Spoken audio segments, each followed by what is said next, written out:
Le grand entretien ce matin dans la matinale de l'économie. Notre invité, c'est Vincent Salimon. Bonjour. Vous êtes Bonjour Laure. Président du directoire de BMW Group France. Votre défi ce matin, il est assez difficile, je dois le dire. Vous devez nous convaincre quand même que l'automobile européenne n'est pas morte, qu'il y a de l'espoir encore face à la concurrence chinoise, face à tous les dossiers industriels sur lesquels nous faisons face. Vous devez nous montrer ce matin qu'on peut faire de l'automobile électrique à un prix abordable et qu'on est compétitif en matière de technologie. Est-ce que vous en êtes capable ? Bien sûr que nous en sommes capables, et d'ailleurs nous le montrons avec les chiffres, puisque BMW est leader mondial de la mobilité premium motorisée, en fait du 4 roues, et nous avons une activité qui marche très très bien au niveau mondial, puisque globalement nous sommes stables sur un marché qui régresse, et au niveau mondial nous sommes à 18% de pénétration de vente en 100% électrique, je parle bien au niveau mondial.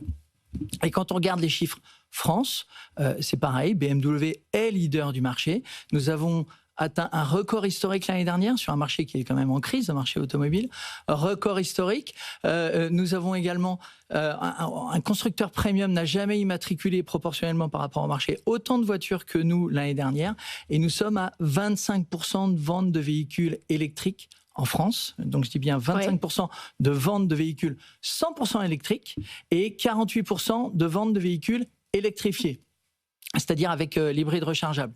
Et alors vous allez me dire, comment vous faites, Vincent ? Quelle est la solution ? Quel est le secret de BMW ? Vous avez laissé le choix aux consommateurs. Vous avez la possibilité de choisir électrique, hybride ou thermique. Notre position est très claire, c'est de satisfaire et d'écouter le consommateur. Et c'est le problème du marché français. En fait, si aujourd'hui les émissions de CO2 augmentent en France, c'est tout simplement parce qu'on n'écoute pas les consommateurs. Parce qu'on a une approche qui est très réglementaire.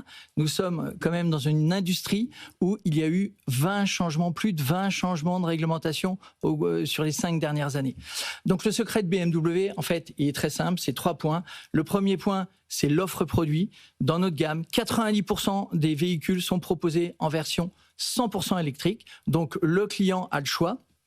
Le deuxième élément, c'est la parité. Il faut que le client n'ait pas à payer plus cher pour rouler en 100% électrique. Et c'est le cas. Et je vais simplement vous donner un exemple. Oui. C'est qu'en ce moment, le X1, qui est notre best-seller, est proposé à 490 € par mois sans apport, sans premier paiement, en fait, en 100% électrique, en hybride rechargeable et en thermique. Et ça fait quoi en vrai prix ? Parce que par mois, moi, je ne sais pas compter. Donc ça fait quoi ? Mais en fait, aujourd'hui, 85% de nos ventes en 100% électrique sont louées. Donc ça veut dire que c'est une voiture qui vaut autour de 60 000 € en prix catalogue. Mais le prix catalogue ne veut plus dire grand-chose aujourd'hui. Aujourd'hui, la voiture se loue essentiellement. Réellement, ça c'est important. Et le troisième secret, donc l'offre. La parité en termes de prix, et ensuite les équipes. Il faut former les équipes. C'est ce qu'on fait avec nos 7000 collaborateurs dans le réseau, et on leur demande de rouler en 100% électrique, parce qu'on ne peut pas vendre du 100% électrique si on ne connaît pas le produit. Convaincu. Le iX3 qui va être présenté au salon de Munich aujourd'hui. Nouvelle BMW. Elle, est-ce qu'elle est justement en capacité d'aller concurrencer par exemple Xpeng qui va sur le même créneau que vous ? Ils seront avec nous à 8h20. Eux aussi, ils se mettent sur le premium. Ils mettent en avant la technologie, ils mettent en avant des batteries qui sont rechargeables très rapidement. Est-ce que le iX3, clairement, il fait la différence sur le marché ? Alors, il fait totalement la différence. En fait, c'est une nouvelle approche, c'est un nouveau modèle, c'est une nouvelle usine aussi, c'est une nouvelle gamme, en fait, au sein de BMW, donc la Neue Klasse.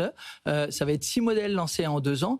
Et je vais vous donner des chiffres, tout simplement. Le nouvel iX3, donc, qui est présenté aujourd'hui, donc c'est le scoop pour l'émission, et merci de m'inviter pour ça. C'est 800 km d'autonomie.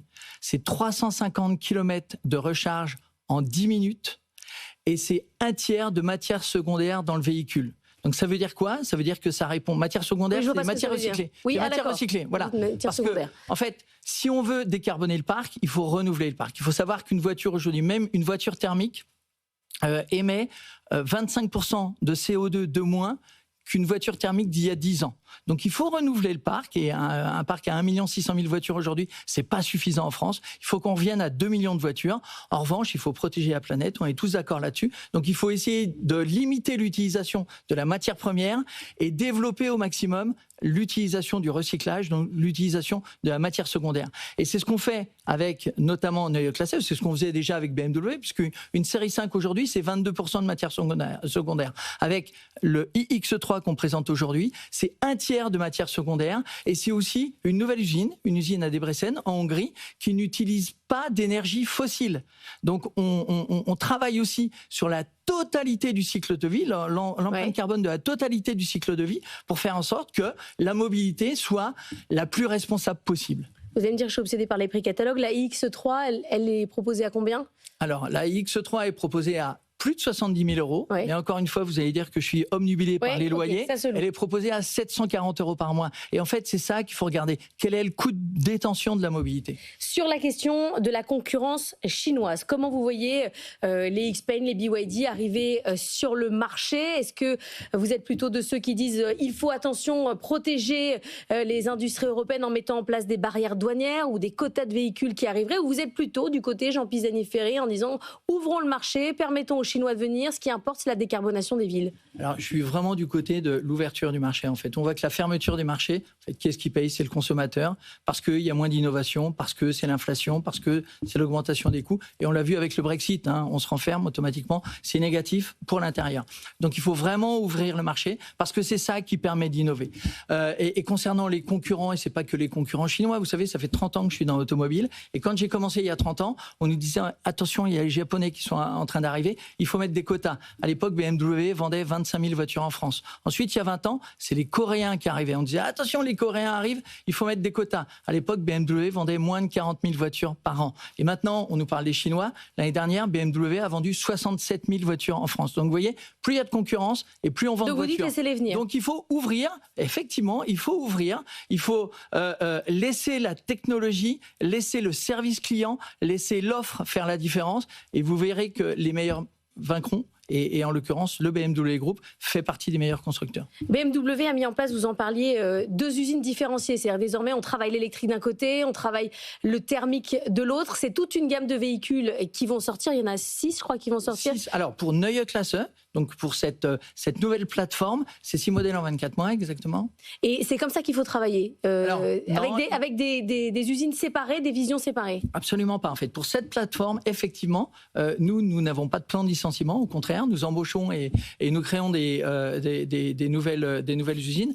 En revanche, il faut travailler la flexibilité, il faut travailler l'agilité, parce que pour la France, on disait que l'électrique allait complètement exploser, mais on voit bien que le marché, en fait, il baisse de 2%. Les ventes de véhicules électriques baissent de 2% par rapport à l'année dernière. L'année dernière, elles ont baissé de 3%, mais si on enlève le leasing social, elles ont baissé de 20%. Donc ça veut dire qu'il faut être le plus flexible et le plus agile possible. C'est pour ça qu'on a créé une nouvelle usine pour une nouvelle plateforme. En revanche, dans l'usine de Munich, sur la même ligne de production, nous fabriquons des véhicules thermiques, des véhicules hybrides rechargeables et des véhicules électriques. Ça permet de répondre au maximum à l'offre, à la demande des clients. Pardon. Vous dites on embauche, on se développe, on a l'impression que tout va bien dans le secteur automobile. On a vu quand même des plans de départ importants, notamment chez des concurrents allemands. Qu'est-ce qu'ils ont fait? Ils ont raté un virage technologique que vous avez pris? Je ne comprends pas la dichotomie. Alors, il y a 2 choses. C'est qu'on a commencé l'électrique très tôt. Nous, notre premier véhicule électrique est sorti en 2013. En fait, il y a 12 ans, donc on a 12 ans d'expérience. Ensuite, pour la transition, on a développé une gamme très large de véhicules hybrides rechargeables pour assurer la transition et rassurer les clients qui veulent basculer sur l'électrique mais qui n'étaient pas prêts à aller sur le 100% au départ, de faire de hybrides rechargeables et ensuite d'aller sur le 100% électrique. Donc, c'est une stratégie long terme, en fait. C'est une stratégie pérenne. On a la chance d'avoir des actionnaires qui ont une famille qui a près de 50% du capital et qui voit à long terme. Ça va bien pour le BMW Group, ça va bien pour Mini, pour BMW Motorrad, qui sont les marques qui appartiennent au BMW Group, ça va bien pour Rolls-Royce aussi, ça va mal pour l'automobile, c'est vrai. Un marché français qui ne va pas atteindre 1 600 000 voitures, ça veut dire quoi? Ça veut dire que les émissions de CO2 augmentent. Ça veut dire que le parc automobile pollue plus alors qu'on est plus moderne. C'est pas normal. Ça veut dire que les véhicules d'occasion thermiques vont être de plus en plus chers. Donc, ça veut dire qu'il va y avoir une ségrégation supplémentaire vis-à-vis des clients. Et ça, c'est pas acceptable. Donc il faut, très clairement, on a des solutions.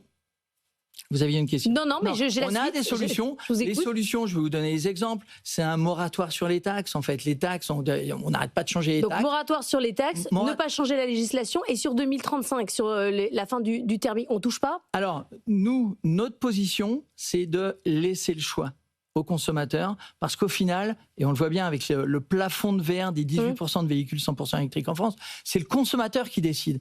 Et qu'est-ce qui se passe aujourd'hui? Comme on les pousse, les consommateurs, à acheter absolument du 100% électrique, et que tout le monde n'est pas convaincu, et qu'en plus ils ne savent pas comment ils vont être traités en termes de taxes, puisqu'on change tous les trimestres, ben, globalement, les consommateurs ne renouvellent pas leur voiture. Donc arrêtons avec cette règle de 2035 d'arrêt des véhicules thermiques. Donc en fait, laissons les technologies ouvertes, laissons la possibilité de travailler sur l'hydrogène, par exemple. BMW va sortir va commercialiser une voiture hydrogène en 2028, et donnons la possibilité, par exemple, au carburant renouvelable, le HV100, qui est un carburant renouvelable en fait, et qui permettra quoi? Qui permettra de décarboner le parc, parce que c'est pas en vendant en France 300 000 voitures par an, 300 000 voitures 100% électriques, qu'on arrivera rapidement à décarboner 40 000 voitures.